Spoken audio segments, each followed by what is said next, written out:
Hello and welcome to my YouTube channel. और आज हम बात करेंगे पायलोरिक स्टेनोसिस के बारे में। तो सबसे पहले हम पायलोरिक स्टेनोसिस का डिफिनीशन देखेंगे। Pyloric stenosis is defined as a narrowing of the outlet of the stomach so that food can not easily pass from it into the duodenum। Pyloric stenosis result in feeding problem and projectile vomiting.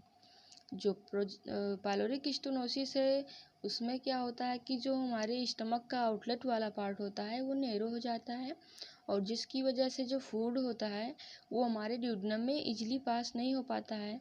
और इसका जो result होता है pyloric stenosis का, वो जो baby होता है उसमें फीडिंग प्रॉब्लम होने लगती है और प्रोजेक्टाइल वोमिटिंग होने लगता है। प्रोजेक्टाइल वोमिटिंग का मतलब है कि जैसे जो बेबी है वो ब्रेस्ट फीड किया है और उसके बाद में जैसे कि मिल्क जो है उसके स्टमक में प्रेजेंट है और उसको जो है वो फोर्सफुली वोमिट कर देता है, इसको हम प्रोजेक्टाइल वोमिटिंग बोलते हैं। एंड इंसिडेंस रेट देखेंगे अगर हम इसका, तो 3 पर 1000 लाइव पर, मतलब 1000 बच्चों में हमें 3 बच्चों में एक कंडीशन देखने को मिलती है। Male ratio female equal 4:1। मतलब अगर जो ये कंडीशन है पायलोरिक स्टेनोसिस वाली 4 मेल बेबी को होता है तो 1 फीमेल बेबी को होता है, यानी ये जो कंडीशन है मेल को ज़्यादा अफेक्ट करती है।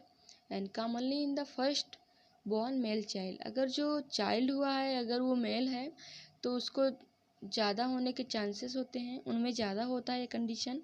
And most common cause for laparotomy before 1 year, मतलब 1 साल कंप्लीट होने के पहले हम बेबी का लेप्रोटमी करवा देते हैं, तो उसकी वजह से हो सकता है। और एज 3 वीक टू 3 मंथ, मतलब जो बेबी होता है अगर 3 वीक और 3 मंथ के बीच में अगर उसकी एज है तो इस एज में ज़्यादा होता है pyloric stenosis. Child of those parents who affected with pyloric stenosis, मतलब जो चाइल्ड है अगर उसके दोनों पेरेंट्स जो हैं पायलोरिक स्टेनोसिस से मतलब पहले सफ़र कर रहे थे, मतलब उनको अगर पायलोरिक स्टेनोसिस कभी रहा हो तो उसकी वजह से जो है बेबी को ये होने के चांसेस ज़्यादा बढ़ जाते हैं। और it affect more commonly child than adult, मतलब जो पायलोरिक स्टेनोसिस है चाइल्ड को ज़्यादा अफेक्ट करता है अडल्ट की तुलना में। And causes and risk factor देखेंगे, वो होता है इडियोपैथिक यानी अननोन होता है, हमें एग्जैक्ट काज नहीं पता होता है पायलोरिक स्टेनोसिस का। और कुछ हैं जो जैसे कि sex, pyloric stenosis is seen more often in boy specially first born children than in girl, मतलब जो पायलोरिक स्टेनोसिस है हमें ज़्यादातर बॉयज़ में देखने को मिलती है, स्पेशली जो कि फर्स्ट बॉर्न अगर जो बॉयज़ है तो उनमें देखने को मिलता है गर्ल की तुलना में। And race, pyloric stenosis is more common in Caucasian of North European ancestry, less common in African American and rare in Asian। मतलब जो पायलोरिक स्टेनोसिस है वो जैसे कुछ काले गोरे लोग होते हैं, तो जैसे अफ्रीकन अमेरिकन और एशियन वाले जो लोग होते हैं इनमें रेयर देखने को मिलता है pyloric stenosis. And premature birth, pyloric stenosis is more common in babies born prematurely than in full term babies, मतलब जो पायलोरिक स्टेनोसिस है वो अगर जो बेबी डिलीवर हुआ है अपने फुल टर्म पे डिलीवर नहीं हुआ है, यानी कि टर्म के पहले, मतलब जैसे कि उसकी एक टर्म होती है, यानी जैसे कि 37 वीक तक या उसके बाद में बेबी को डिलीवर होने चाहिए था, बट उसके पहले अगर वो डिलीवर हो जाता है तो उसको ज़्यादा चांस होते हैं पायलोरिक स्टेनोसिस होने के। और smoking during pregnancy, this behaviour can nearly double the risk of pyloric stenosis, मतलब अगर जो मदर है वो प्रेगनेंसी के दौरान जो है स्मोकिंग करती है तो इसकी वजह से जो पायलोरिक स्टेनोसिस होने के चांसेस होते हैं बेबी में वो डबल हो जाते हैं।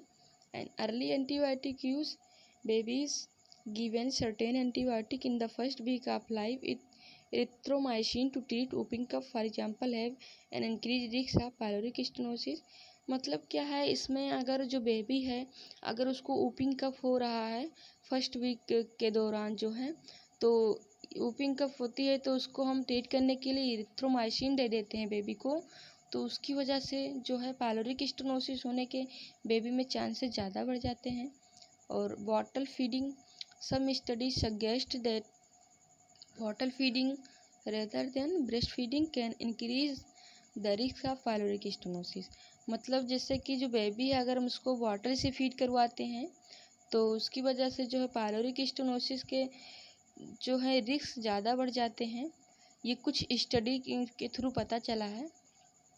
और हम देखेंगे क्लिनिकल मैनिफेस्टेशन यानी साइन एंड सिम्टम्स देखेंगे पायलोरिक स्टेनोसिस का। तो sign of pyloric stenosis usually appear within 3 to 5 week after birth. मतलब जो बेबी है उसके बर्थ के 3 to 5 वीक के बाद जो है हमें मतलब इसके साइन और सिम्टम अपीयर होने लगते हैं यानी दिखने लगते हैं पायलोरिक स्टेनोसिस के sign and symptom. Pyloric stenosis is rare in babies older than age 3 month. Sign and symptom include मतलब जो पायलोरिक स्टेनोसिस है वो अगर जो बेबी होता है 3 मंथ से ओल्ड है यानी ज़्यादा उसकी एज हो गई है तो उनमें हमें ये कंडीशन जो है रेयर देखने को मिलती है। और पायलोरिक स्टेनोसिस के जो कुछ साइन एंड सिम्टम्स हैं वो हैं vomiting after feeding, the baby may vomit forcefully ejecting breast milk or formula to breast feed away. यानी कि जो बेबी होता है वो ब्रेस्ट फीड करने के बाद जो ब्रेस्ट मिल्क होता है उसको कुछ दूर तक जो है उसको फोर्सफुली वोमिट कर देता है जिसको कि हम प्रोजेक्टाइल वोमिटिंग बोलते हैं। और परसिस्टेंस हंगर इसमें क्या होता है babies who have pyloric stenosis often want to eat soon after vomiting. मतलब जो बेबी होता है जिसको पायलोरिक स्टेनोसिस हुई होती है वो क्या मतलब जैसे कि ब्रेस्ट फीड करता है तो उसको फीड करने के बाद जो है वोमिट कर देता है और वोमिटिंग जब कर देता है तो उसको भूख लगती है, उसी को हम बोलते हैं परसिस्टेंस हंगर। स्टमक कॉन्ट्रैक्शन इसमें जो है कि जो पेरिस्टालसिस मूवमेंट होती है वो हमें बाहर से ही अपीयर होने लगती है यानी कि उसके स्टमक में जो पेरिस्टालसिस मूवमेंट होता है वो हमें दिखने लगती है, एक रिबन टाइप का इसमें मूवमेंट होता है। And dehydration baby might cry without tear और become lethargic, your might find yourself changing fewer wet diaper that are not as wet as you expect. मतलब जो पायलोरिक स्टेनोसिस वाला बेबी होता है उस पर हमें डिहाइड्रेशन देखने को मिलती है और ये हमें पता चलता है कि जैसे जो बेबी है वो अगर क्राई करता है तो उसके जो टीयर होते हैं वो मतलब नहीं निकलते हैं। तो इससे हमें पता चलता है कि जो बेबी है वो लेथर्जिक है। और जो डायपर होता है जो कि हम बेबी को पहनाते हैं जैसे तो जितना हम एक्सपेक्ट करते हैं कि जो डायपर है वो वेट होगा तो उतना वेट नहीं होता यानी गीला नहीं होता है उतना। तो इससे हमें पता चलता है कि बेबी जो है उसको डिहाइड्रेशन वाली कंडीशन है। And weight problem pyloric stenosis can keep ये baby from gaining weight and sometimes can cause weight loss. मतलब जो पायलोरिक स्टेनोसिस है उसकी वजह से जो बेबी है कभी कभी जो उसका वेट होता है वो बढ़ सकता है और समटाइम्स जो है कभी कभी इसका जो वेट है वो घट सकता है इस कंडीशन में।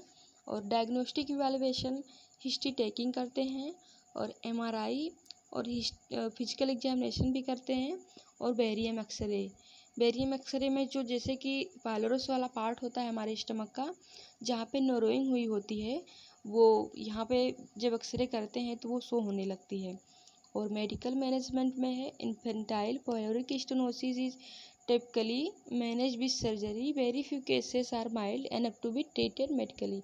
मतलब जो इन्फेंटाइल पायलोरिक स्टेनोसिस है उसको हम सर्जरी के थ्रू मैनेज कर सकते हैं बट कुछ केसेस जो होती हैं जो कि माइल्ड होती हैं उनको हम मेडिकली ट्रीट कर सकते हैं।